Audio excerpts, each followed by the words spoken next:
So, I don't know whatever possessed me to make a video about what to do in bad weather, because we've had lots of it this last couple of weeks. Now, I've come away from the waterfall because obviously talking near there is kind of difficult. But yet again, we've been up here doing something on a day that most people would probably stay in during. We've got soaking wet. It's been snowing quite heavily. It's turning to rain now as a warm front's coming in. Now, when we get back to the house, what I want to do is I want to look at these images and look at why I took them. Obviously in weather like this, it's perfect for waterfall photography. For the best reason is that there's no bright sunlight, so the dynamic range is reduced hugely. White water and sunlight is extremely bright, and therefore you end up with a huge amount of contrast. So what we have here today is manageable contrast. The second thing is looking at layers, from how the transition moves through the frame. So we're going to back in the studio with a cup of coffee, and we'll talk about some of these images. It's been wonderful this morning though. I mean, Anne and I are just both thrilled to have been out here. We are quite damp, but it's good. So let's head back to the office though and get warm. So here we are back in my office, and I'll tell you, it's nice to be warm and dry again. We're going to spend a little bit of time now in Lightroom, and what I want to do is look at some of the images that we took just a short while ago. I'm going to do some processing, and in that processing I want to cover the use of transitions, how to affect luminosity and contrast in our photographs. I want to look at Tony Kuyper's luminosity masks and how to use luminosity masks to make extremely detailed adjustments, local adjustments. And then the overall feel. And before that, I want to look at some images and talk about shutter speed. So if I look at these first three photographs, this was taken at, if I bring up the I key, 1.3 seconds for this first image. And something I get asked an awful lot in workshops is, what's the perfect shutter speed for shooting flowing water? And there is no answer, and anyone that gives you an answer is doing you a disservice, because it's up to some variables. One of them is, how fast is the water moving? Vertical flowing water, i.e. water that's falling, like in a waterfall, is obviously moving faster than water that's meandering over a surface. When you look at a river falling down a mountainside, what area is moving faster, the waterfalls or out in the river mouth where it meets the sea? Water flows at different speeds, and therefore how fast the water is moving is going to affect how fast a shutter speed is going to make it look a certain way. So that's our first variable, is how fast is the water moving. The second one is how close are we to it, because obviously water that's closer to us is moving through the frame faster than if it's further away. And the third thing is, how zoomed in are we? And that really is a bit like number two in terms of the second point there, which is, how fast is the water moving through the frame? So those three variables lead us to an aesthetic preference, which is, how do we want the water to look? If you just randomly shoot 2 seconds, 5 seconds, 10 seconds, half a second, it doesn't mean anything, because there are too many variables out there that can affect that aesthetic. So this was taken at 1.3 of a second, and I felt that I didn't have enough structure in this water. There was flow and there's some shape, but I didn't feel I was getting enough detail. This is 0.6 of a second, and to me there's more structure in this. You can see the streaks in the water, and I think that adds interest. But again, we'll talk about some of these little dynamic things later. And then finally, this is 1/3 of a second, and you can see there's way more structure in this, and the more structure is, the more engagement there is, because there's nothing else in this frame except the water, so therefore it's the water that's the interesting thing. So if we go back and have a look at some of this, the bottom line with waterfalls, I mean, this was such a grey day. I mean, it was really, really overcast, and you can see from the film with the snow falling and stuff, the only luminosity here is the water. Everything else is in deep, deep shadow. the rocks, the trees, everything's in deep shadow. So the water becomes the subject. The water becomes the shapes and the interest in the film or in the photograph here. And for me, landscape photography in general is about following the highlights. You can see here that the shadows create structure. They show you the shape of the landscape, but it's the waterfall, it's that luminous water that's giving us the map. That's what we're hooking onto. You can see how we look at the snow here, we look at the water, and we can see the light at the top of the frame. So any example that we look at is exactly the same. Is the brighter areas are the thing that attracts our eye and our attention.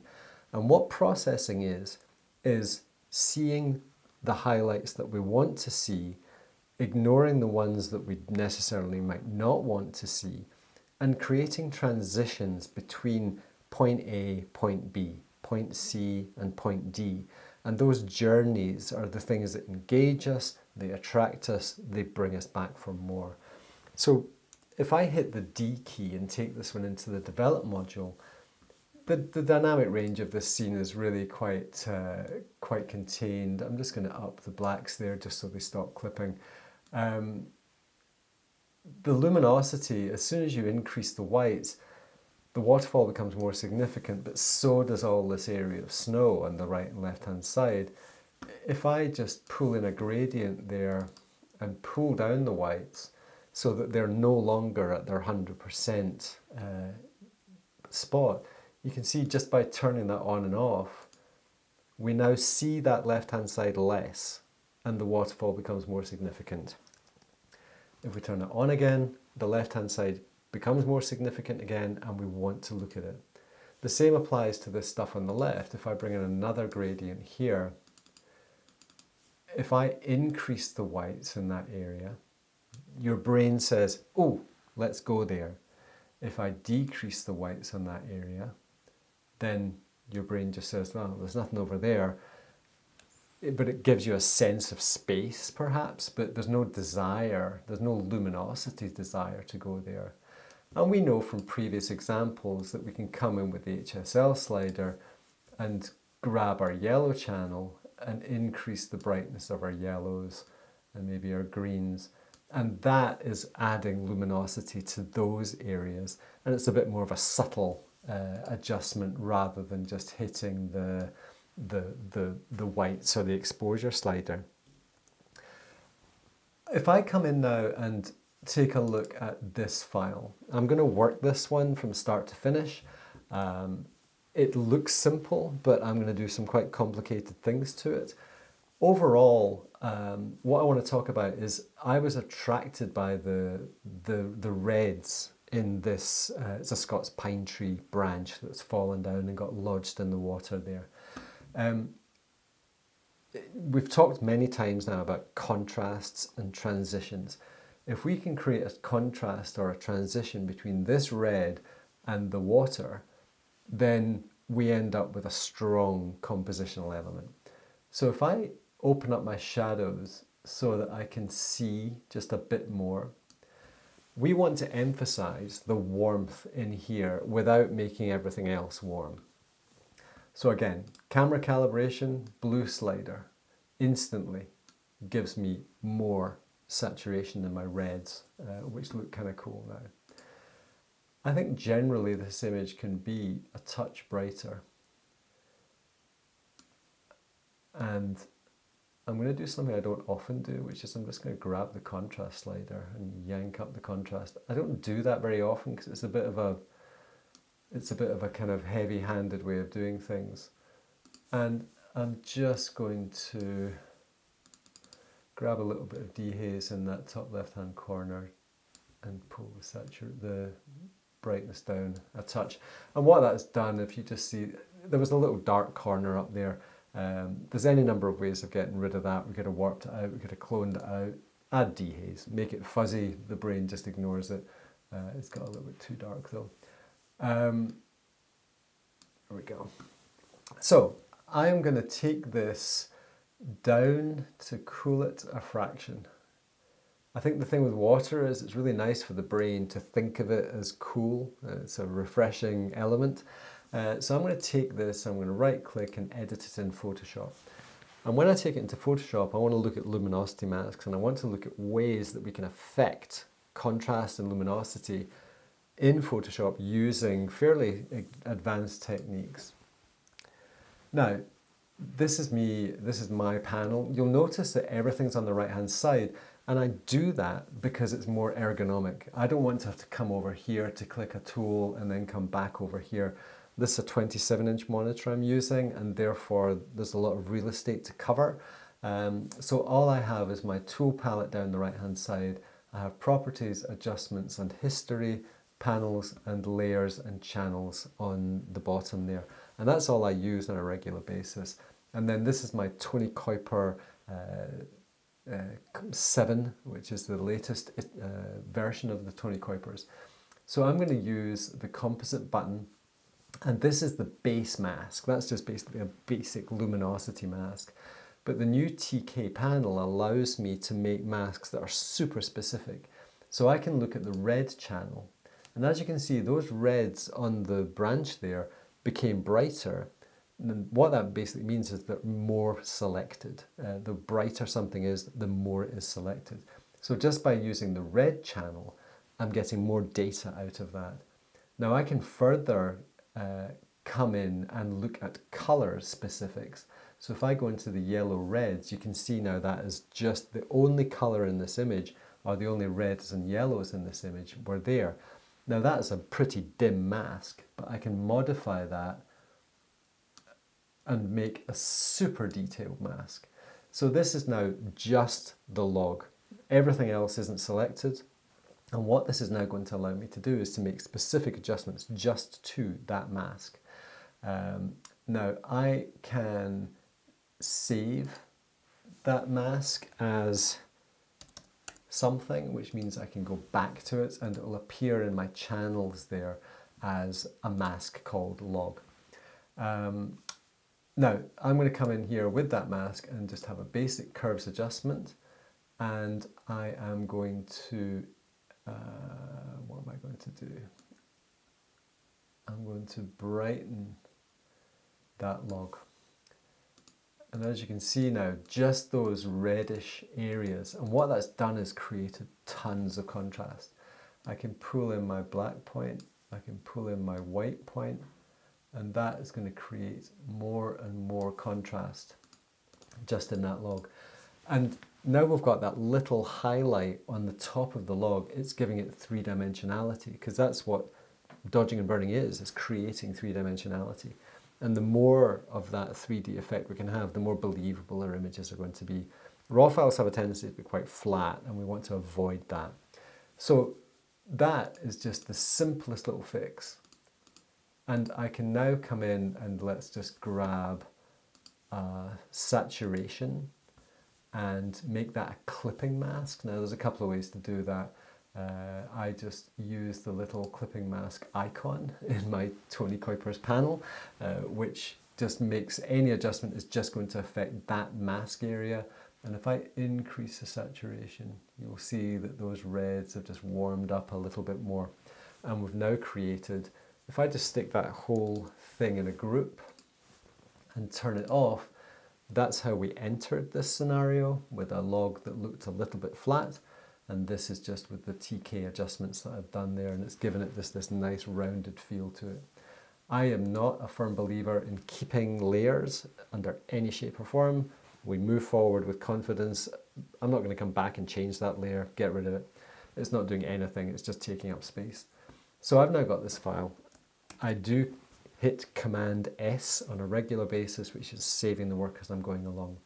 Now, what else can I do to this? I'm going to hit the composite button again to get my base luminosity mask, and I am just going to come in and with another curve and hit the screen. Now, screen is lighten. It basically brightens the lights, and I can decide to change the opacity. I want it to be quite bright. So that's fine, I'm happy with that. And I will flatten again. Now, the final thing I'm going to do with this image is I'm going to take it into Nik and use Color FX Pro to basically add a kind of glowy and ethereal look to this image. I use Glamour Glow quite frequently. There's any number of different ways you can make images glow with Orton effects. You can use blur layers with different opacities. There's lots of different ways we can do this. Nik and Glamour Glow, if you've got Nik, especially back in the day when it was free from Google, this is a really cool way to do. So we can affect our warmth, so we can make it warmer, which will make it more accessible. We can make it cooler, and therefore make it a little bit more austere. And this is a critical thing, is that colour is a huge trigger to our emotional resonance with images. The cooler it becomes, the just a little bit more tense it will appear. If it gets warmer, it becomes more joyful. It's as simple as that. We're all drawn to sunsets, but a beautiful red log in amongst all these waterfalls can be our sunset, even though it was a cloudy, foggy, snowy day. I'm going to combine this with tonal contrast, and now unfortunately it's bringing in the default, which is way overboard. So I'm going to add a little bit of mid-tone contrast, a little bit of highlight contrast, and a little bit of shadow contrast, and pull down the saturation just a touch. And the impact of that is just to add a little bit of structure. So it's like microstructure, and that's just adding a little bit of grit to the image, which just gives it a little bit of a bite and makes it feel less floaty and airy. So the combination of those two filters creates a glowiness, but brings back some structure.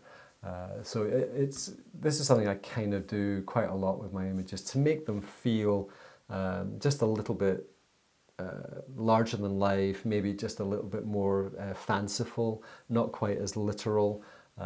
It's a way of just creating some atmosphere.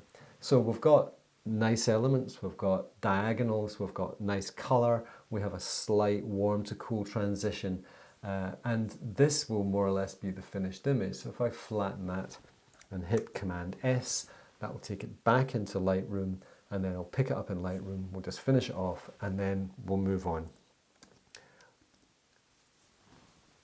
And that's the final image, more or less, in Lightroom, and I like it. It's something that I would happily post with confidence, just saying this is something I like. I'm just going to make a couple more tiny adjustments with a gradient. I'm just going to add a tiny little bit more detail and structure into that bottom right hand corner, because I think that water's quite joyful in there. I can give the vibrance a little boost as well, just to bring out that the warmth there, and I'm just going to cool it a couple of spots too, and that will do. So yeah, happy with that. Finally, I want to discuss these two images, and these were both taken within 5 minutes, 10 minutes of the house as part of my 366 image a day project that I'm doing, and I think both of them are good examples of the points that I've made, that the luminosity of the water becomes an incredibly important part of any composition. And on dull days, that luminosity is so huge because everything else is blacked out and shadowy. So the image on the right is a good example of transitions. We have the bottom left-hand corner with the little fern down here, and we've got a strong triangle, which is texture. It's coloured, so we've got green texture. And that then transitions into smooth flowing water, which has its own texture, but it's different. And these transitions are so important. The late, great Galen Rowell, the Californian adventure photographer, he said way back in the 90s, look to the edges, look to where different elements meet, and there you will find your photographs. And this is a classic example of that. We've got structure and texture and colour changing, moving into something else, and it creates a very, very strong transition. The image on the left is exactly the same, shadowy, boulders on the left and the right hand side, the water becomes the whole image. It's the flow of that water and the juxtaposition and the transition between the water and the landscape. And then leading up to those trees at the back there, where we have another element, another set of structures, another set of textures and colours and luminosities. And this is what landscape photography is to me, is finding areas where you've got different things meeting, different luminosities, different colours, different structures, different geometry, different atmospheres, and all of these things make engagement. I hope you've enjoyed this little session here in the office. Let's just nip back out into the snow where I have a final message for you, and you'll wonder why I'm lying begging in the snow on my hands and knees.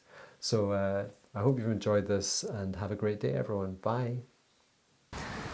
So what am I doing here, hunkering down in the snow on my knees with my hands clasped together in a token of my devotion? Well, what I'm going to do is I'm going to ask you to subscribe to this channel, click the thumbs up, and hit the bell notification button so we can get these videos out to you guys. This is our job. I get paid to do this, so it's not all suffering. But it is very, very important to us to get this stuff out to you in an efficient way. So please, let's do those buttons.